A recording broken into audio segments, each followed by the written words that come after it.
ونحن على ذلك لمن الشاهدين والشاكرين والحمد لله رب العالمين. وقال الله تبارك وتعالى في شان حبيبه إن الله وملائكته يصلون على النبي يا أيها الذين آمنوا صلوا عليه وسلموا تسليما. اللهم صل على سيدنا محمد وآله وعترته بعدد كل معلوم لك. الصلاة والسلام عليك يا سيدي يا رسول الله وعلى آلك وأصحابك يا سيدي يا حبيب الله. الصلاة والسلام عليك يا سيدي يا رحمة للعالمين وعلى آلك وأصحابك يا سيدي يا شفيع المذنبين. معزز علماء کرام، مشایخ عظام، وزراء کرام او زما مشرانو کشرانو حاضرینو، السلام علیکم ورحمۃ اللہ. رونو دا نن مونږ او تاسو چې کوم تقریب کې ناست یو، دا د یو دینی ادارې افتتاحي تقریب دی چې مونږه که یو دو کسه علماء کرام هغوی ملا تړلې ده او تاسو د هغوی په ملا باندې ودرېدو ته خپل ځان وقف کړی او په دې علاقه کې چې یو کمی دی، یو نیمګړتیا ده، د هغې کمی یو نیمګړتیا د تلافي او د هغې د پوره کولو دپاره تاسو اهل علاقه راغونډ شوي یې چې مونږ په دې خپله علاقه کې دا کمی پوره کړو او د هغې دپاره مو ملا تړلې ده. الله جل مجده دې ستاسو دا اراده او د دغې علماء کرامو دا خپله ملا تړل دې همت ته د دې دی الله جل مجده تاسو له د پوره کولو د تکمیل توفیق درکړي او الله جل مجده دې دا اداره یو لوی د دین مرکز وګرځوي. رونو، دینی اداره څه حیثیت لري؟ قرآن عظیم کې چې دا ما ستاسو خدمت کې کوم ارشاد تلاوت کو، الله فرمائی کہ ان الدین عند اللہ الاسلام. بتحقیق سرا پسندیدہ دین، ان الدین المرضی عند اللہ الاسلام. مفسرین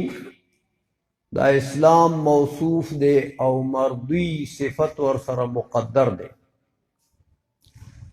مفسرین کرام روباسی چې الله چې فرمایي چې پخه خبره ده، کلکه خبره ده، دا ان چې عربي ژبه کې دا د مخکني راتلونکي جملې او کلام د مضبوطولو دپاره راځي. عربي لغت کې الله فرمایي چې دا مخکنی خبر درته کومه کومه دا کلکه خبره ده، مضبوطه خبره ده، دی کې څه ترمیم او تنسیخ نشي کېدی، دی کې د کمولو یا د زیاتولو څه ضرورت نشته. پخه خبره دا ده چې د الله جل مجده په نیز باندې غوره دین، پسندیده دین چې دی هغه اسلام. ګورئ، دنیا ته دینونه نورم راغلي، انبیا راغلي 1 لاک او بعض علماء لیکي چې 2 لاک او 30 زره پیغمبران الله را لګري. پاغي کې د بعضو انبیاء سره کتابو د شریعت کتابو هغه 313 کسانو چې هغې سره کتابونه او هغې ته رسول ویلی شي چې صاحب د شریعت جدیدی هغه ته رسول وي او چې خپل کتابو سره او خپل شریعت جدیده سره نه هغه ته نبی وي چې د بل پیغمبر کوم شریعت راوړی او کتاب ورته نازل شوی د هغه د شریعت او د هغه د کتاب تبلیغ کوي مخکې هغه انبیاء دي نبیان دي او چې چاته کتاب ملاو دی نوې شریعت ملاو دی هغې ته رسول وي لکه ګورئ موسی علیه نبینا علیه الصلاة والسلام ته کتاب ملاو تورات خو د موسی علیه الصلاة والسلام نه بعد تر عیسی علیه السلام پورې ډیر انبیاء په دې منځ کې راغلي دي لیکن هغه انبیاء چې دي هغې ټول مکلف په دې خبره باندې چې هغې به تبلیغ د تورات کو کتاب شریعت د هغې دپاره تورات و عیسی علیه السلام چې راغی الله جل مجده هغه ته بیا یو بل شریعت ورکو چې هغه د انجیل د هغه کتاب شریعت و بیا الله جل مجده چې زمونږ او ستاسو پیغمبر صلی الله علیه وسلم دنیا ته راواستو الله جل مجده ورته یو کتاب ورکړ خو څنګه کتاب دی ورونو علما لیکي مفسرین چې کتابونه هغه نور مو د الهي کتابونه شرایعو یو د داود علیه السلام کتاب په کتابونو کې داسې کتاب و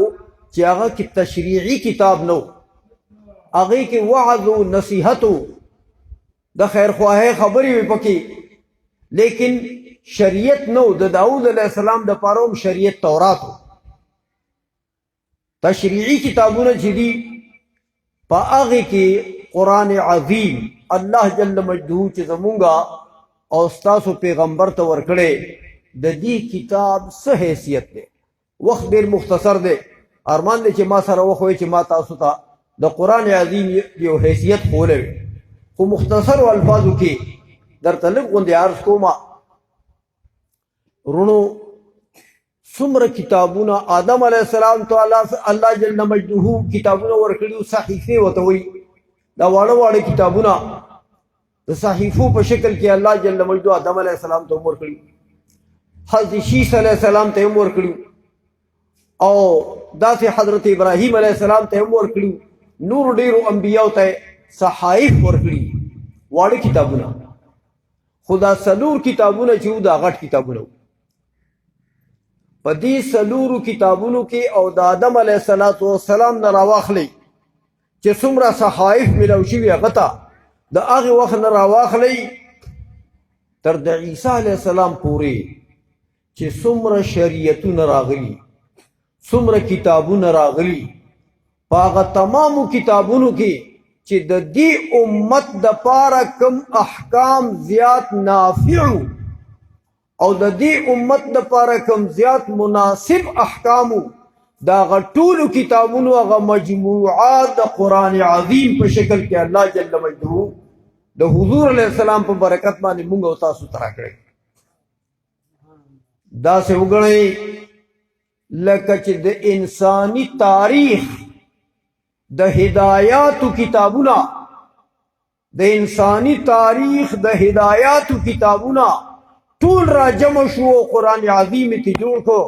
او الله جل مجده د حضور علیه السلام د برکت هغه ما او تا ته راکړه اوس تاسو خپله اندازه ولګوئ چې دې قرآن عظیم کې چې د انساني د تاریخ یو مجموعه ده د انساني تاریخ د هدایاتو د کتابونو یو اجتماعي شکل دی دا داسې کتاب دی په مختصرو الفاظو کې مې درته عرض وکړو ځکه او دا حضور نبی کریم صلی الله علیه وسلم ته الله جل مجده یو تحفه ورکړې دا کتاب او د حضور نبی کریم صلی الله علیه وسلم دا کتاب یو ژوندی معجزه ده. دا کتاب دا به تر قیامته یو وخت به راځي داسې د قیامت نه لږ غوندې مخکې چې د دې کتاب به صفحې پاتې شي، سپین کاغذ به پاتې شي او حروف به ترې نه اوچت شي. هغه وخت دی الله مونږ ته نه ښیي. داسې یو وخت به راځي. خورونو د کتاب حیثیت دا دی چې الله جل مجده د خپل الوهیت د شان مطابق حضور نبی کریم صلی الله علیه وسلم چې خاتم الانبیاء دی، امام الانبیاء دی، سید الانبیاء دی، دا هغه هستی ته الله د خپل شان مناسب یو تحفه ورکوي. نو تاسو ته پته ده چې لوی سړی وړه تحفه چاته نه ورکوي، او لوی سړی ته وړه تحفه نه ورکوي. ورکوونکې الہ العالمین دی، قبلوونکې رحمتا للعالمین دی. نو تاسو اوس اندازه ولګوئ چې د دې تحفې به کوم مقام. ځکه ورونو دا قرآن ډېر عظیم کتاب دی. دا داسې کتاب نه دی لکه مونږ چې خپل کتابونه لیکو او بس بیا دې کې چې کوم څه پراته دي ورونو هغه د هدایت د انسان د نوع د هدایت دپاره تر د جناتو د نوع د هدایت دپاره کافی او شافی کتاب دی. د دې نه بعد ځکه د حضور نه پس بل نبی نه راځي او د دې کتاب نه بعد بل کتاب نه راځي. که ضرورت وی که بنی نوع انسان د هدایت دپاره د بل کتاب ضرورت وی نو خدای پاک جل مجدو خو عاجزه نه دی، هغه خو رالیږلی شو. که د حضور علیه السلام نه بعد د بل نبی ضرورت وی انسانیت ته نو الله جل مجدو خو عاجزه نه دی، رالیږلی به یو. لیکن چې دروازه د نبوت بنده کړه، دروازه د وحی بنده کړه، معلومیږي دا چې دا کوم څه راکړي دا زموږ د هدایت لپاره کافي او شافي شی دی. که دا کافي نه وي نو خدای عاجزه نه دی. الله جل مجدو به بل کتاب هم رالیږلی، بل نبی به هم پیدا کړی، لیکن چې د نبوت دروازه هم بنده کړه، د وحی دروازه هم بنده کړه، معلومیږي دا چې دا څه راکړي سره موجود دي دا د بنی نوع انسان او د جناتو د انواعو د هدایت لپاره دا کافی او شافی سامان دی. دا داسې کتاب دی. دا بیا د خبره ده چې ځکه تاسو ته هر څه ووایم خو چې تاسو یې د منځه خبر نه یې چې په دې کې پراته څه دي. ګورئ ورونو دوه قسمه ژوند دی چې حضور جدا کړی. حضور فرمائی لا یؤمن احدکم حتی یکون هواه تبعا لما جئت به، او کما قال صلی اللہ علیہ وسلم. حضور فرمائی تاسو نه یو کس مومن کېدی نشي، تاسو نه یو کس مومن کېدی نشي. حضرت سفیان ابن عیینہ یو ډېر لوی محدث دی رحمه الله تعالی، د امام شافعی استاذ دی، د امام احمد ابن حنبل استاذ دی، د امام بخاری او د امام مسلم استاذ الاستاذ دی. ډېر لوی محدث دی،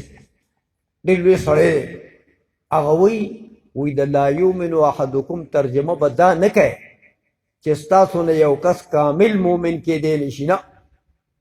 دا الفاظو نه دې زور وویست که دا ترجمه دې وکړه. صفا ترجمه ده چې لا یؤمن احدکم تاسو نه یو کس د سره مومن کېدی نشي. تر کومه نشي؟ فرمایي چې حتی یکون هواه تبعا لما جئت به، حتی چې تر څو پورې د خپل خواهشات نفسانی دا زما د دین تابع کړي نه نو د مومن نه دی سره. دو خبرې دي وسرونو لارې دو دي دواړه راته وښولې یو د نفس بندگی ده چې خپل خواهشات نفسانی چې زما نفس ما ته سوی بس د پاغه پسې روان شم او دا خپل نفس خوشحالو ما او چې دا نفس مې پسې خوشحالېږي هغه کارونه کومه او جون ټول د نفس تابع کم چې زما نفس سوی بس دا به کوم خپل اعمال خپل اقوال خپل حرکات خپل سکون دا تمام د نفس تابع کم نفس چې سوی بس پاغې روان شم یو دا لار ده دویمه دا لار ده چې دا نفس ته زه ووایم چې نفسه ته خو به په حرامو ډېر خوشحالېږي ته خو به په زنا او جوارۍ او شرابو باندې ډېر خوشحالېږي ته خو به د الله په بغاوت باندې ډېر خوشحالېږي ته خو به د رسول الله د سنتو نه په مخ اړولو ډېر خوشحالېږي خو زه تا جوتي کومه څنګه دې جوتي کوم چې تا د رسول الله د سنتو تابع کوم په دې سټ در زور کوم او تا د حضور علیه السلام چې کوم دین مونږ ته راوړی تا زه د هغې دین تابع کوم بس خپل ژوند به تېروم د چا په هدایاتو ستا په هدایاتو نه چې د خپل نفس ته داسې ووایو چې ژوند به تېروم خو ستا په هدایاتو نه ته خو ما غرقی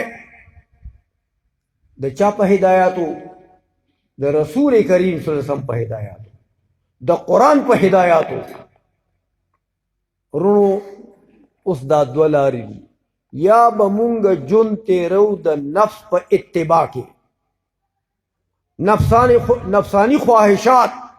چې زمونږ کمی بس هغه به خوشحالي وو هغه نفس او چې هغه راته څه وایي هغه به کوو که هغه وایي زنا کوه هغه به کوو که شراب کوه هغه به کوو که حرام کوه هغه به کوو که پردی پوله وو هغه به کوو او که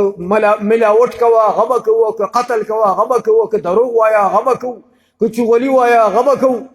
خو چې پسه دی خوشحالېږي هغه به کوو یو دا ژوند دی چې دې نفس ته ووایو چې تا به زه جوتي کومه ښه زمیندار خلک یې پوهېږی زما په دې لفظ کړه تا په دې سټ کې جغه چو او تا زه د رسول الله د دین تابع کوم ژوند به تېروم خو د رسول کریم صلی الله علیه وسلم چې کوم دین راوړی د هغې مطابق به یې تېروم او ستا دا خواهشات به زه د دین تابع کوم یوه دا لار ده اوس حضور څه فرمایي حضور فرمایي که په نفس پسې روان شوي د نفس په خواهشاتو پسې روان شي دروغ هم وایي غیبتونه هم کوي چغلۍ هم کوي دوه قسم جنګی پردی پولي هم وهي په پردو حرام مال باندې هم دعوی کوي غلاګانې هم کوي ډاکې هم کوي قتلونه هم کوي نو بیا ځان ته مه وایه چې زه مؤمن یم هسې اسلام مه شرموه هسې دین مه شرموه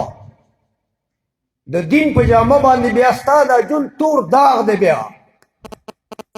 دا خو ته دین شرموې چې کارونه هغه کوي چې کوم ستا د نفس د خواهشاتو دي د دین نه تپوس هم نه کوي د حضور علیه السلام د سنتو نه تپوس هم نه کوي ژوند خو د خواهشاتو د نفسانی باندې تېری او وایي چې زه مسلمان یم پس مسلمان یم ورونو دا دوه لارې مونږ ته حضور جدا کړي یوه لار د کافرانو لار ده چې هغه د خواهش بندگان دي بس کافر د پاره دین نشته کافر ځان د خدای د رسول د هدایاتو نه خلاص کړی ځان یې بېغمه کړی آزاد دی بلکل هغه د خپل نفس بنده دی بس چې هغه ته نفس وایي که هغه زنا ده که هغه شراب دي که هغه دروغ دي که غیبت دی که چغلي ده که هغه مال حرام را جمع کول دي دا ټول هر څه هغه کوي ځکه چې د نفس بنده دی بس د هغه دپاره خو قانون نشته هغه خو په ځا باندې ضابطه نه ده نافظه کړې بس هغه خوښه ده نورو دا د نفس بنده دی دا د نفس بندگی ده او که د حضور علیه السلام د دین دا خواهشات مونږ د حضور د دین تابع کړو دا د الله بندگی ده دا د الله د رسول دا د الله د رسول طاعت دی، دا د الله د رسول فرمان برداری ده. دا دوه قسمه ژوند دی رونو، یو د نفس بندگی، یو د خدای بندگی. اوس د نفس په بندګۍ کې خو د دنیا دا څو ورځې خوشحالي شته، دا څو ورځې خوشحالي شته، خو دا سترګې به پټېږي که به نه پټېږي. د دې سترګو د پټېدو نه بعد بیا ټول مصیبت دی چې سا وځي، هغه د سا وتو هغه مصیبت چې دی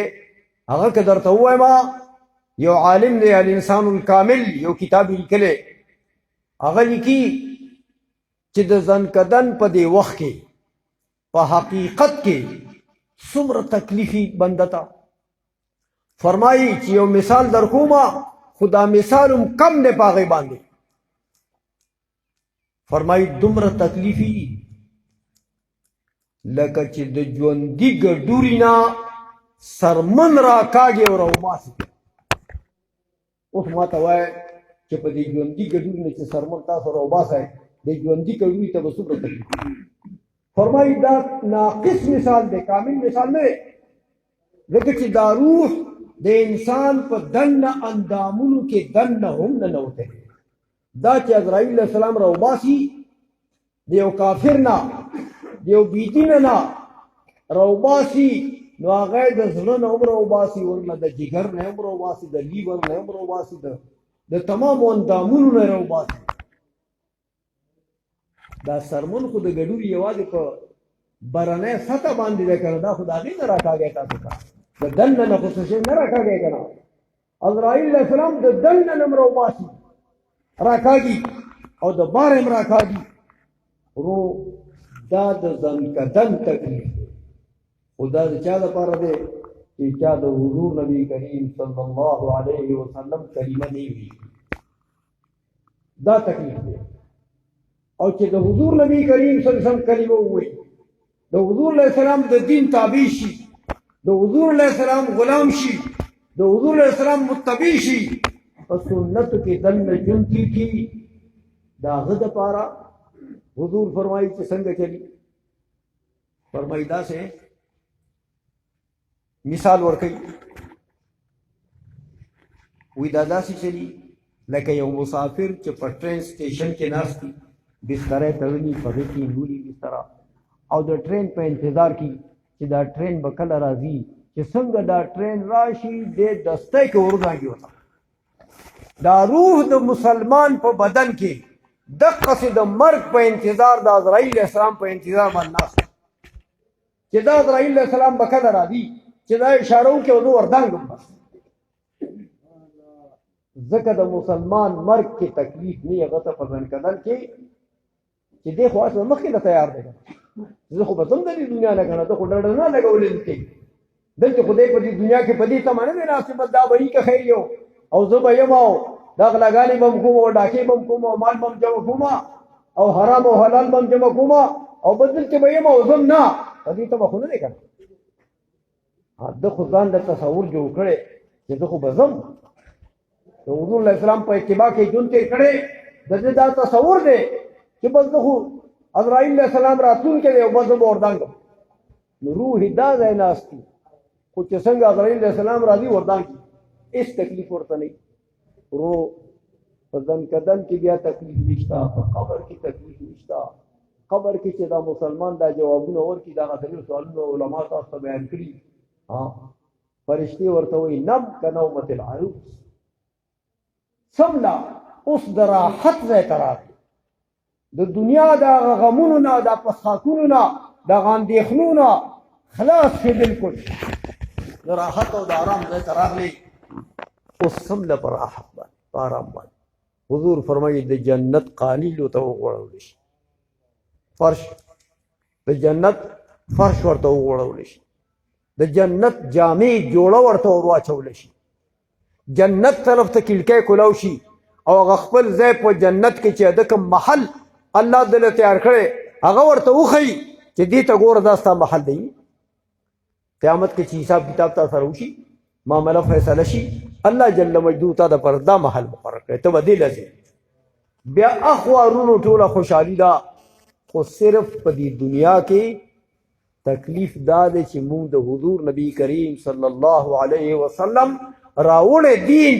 چې خدای زمونږ دپاره خوښ کړی اسلام دی، مونږ د خپل ژوند د حضور علیه الصلاة والسلام د دین تابع کو او په دې کې دننه تیر کو، بیا ټولې خوشحالۍ بیا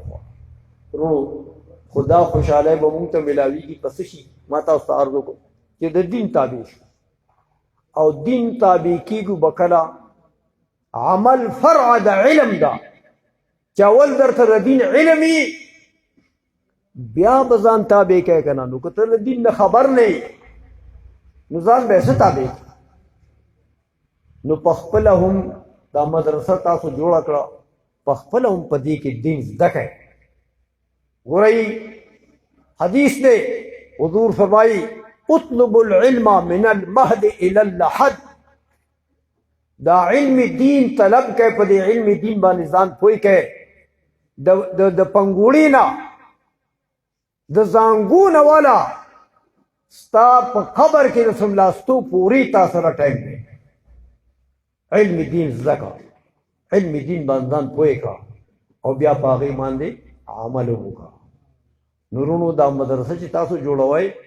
هسې نه چې مدرسه جوړه کړئ او فایده ترې وانخلئ، فایده به ترې دا واخلئ چې په خپله هم لاړ شئ د دې علماو نه زده کړئ، دین باندې ځان پوه کړئ او بیا خپل بچي هم راولئ او دې مدرسه کې داخل کړئ. بېشک سکول پې هم وایئ، هغه هم د یو حده پورې یو ضرورت دی، خو ټوکرې ورپسې مه لنګ کوئ. زما په خبرو پوهېږئ، سکول ووایئ یو حده پورې دنیاوي ضرورت دی زمونږ، خو دنیاوي ضرورت دی زمونږ په دې دنیا کې د ژوند تېرولو دپاره سکول هم د سکول تعلیم هم پکار دی، لیکن ټوکرې ورپسې مه لنګوئ. د ټوکرې لنګولو مې مطلب دا دی چې بس هم دقې طرف ته ولګئ او دې دین ته شا کئ، داسې مه کوئ. بلکې بچې سکول کې هم داخل کئ، سکول پې هم ووایئ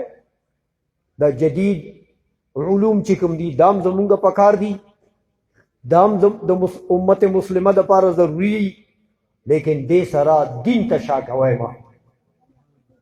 دین ته شا کوئ ما. داسې نه چې بس کالج دی او یونیورسټي ده او ډګري ده او بس دنیا ده او پیسې دي او د دین نه هېڅ خبر نه یو، د اودس چل نه راځي، د اودس د فرایضو نه خبر نه یو، د مانځه د فرایضو واجباتو نه خبر نه یو، دا شی نه دی پکار. دین ته مه شا کوئ، خپلو بچو ته دین هم وښایئ، دنیاوي تعلیم هم ورکئ، دیني تعلیم هم ورکئ، په دواړو باندې ښایسته کئ چې الله او دقه بچي ګوره ته خو به مړې زه به مړ یم په قبر کې به پروت یم، خو که د بچو صحیح تربیت مونږ کړئ نو هغه بچې زمونږ دپاره صدقه جاریه ده. زه به مړ یم په قبر کې به پروت یم، خو زما هغه بچې که د دین کار کوي د هغې ثواب به ما ته رارسي په قبر کې. ځکه ورونو د دې مدرسې چې څنګه تاسو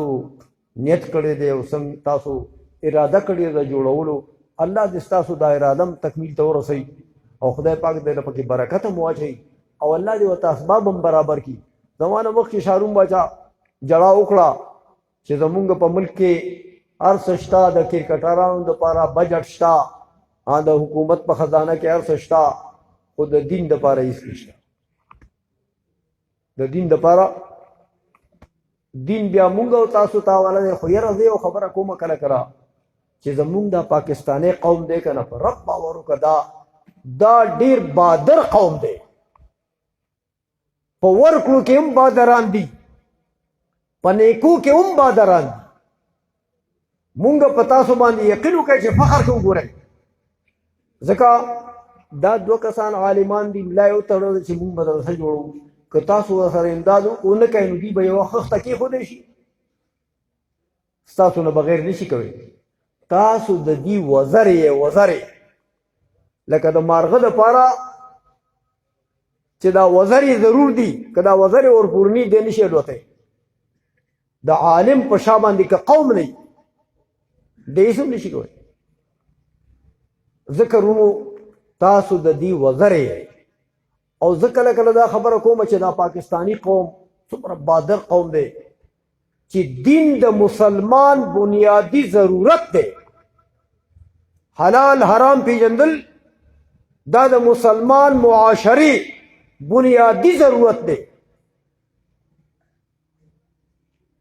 دا بنیادی ضرورت چې حکومت نه پوره کوي ځکه چې انګریزان ته خفه کیږي، امریکا خفه کیږي چې په دین باندې خرچه کیږي، دلته هلته امریکا خفه کیږي. نو دا خو د امریکې بندیان دي، خدای پاک جل مجدود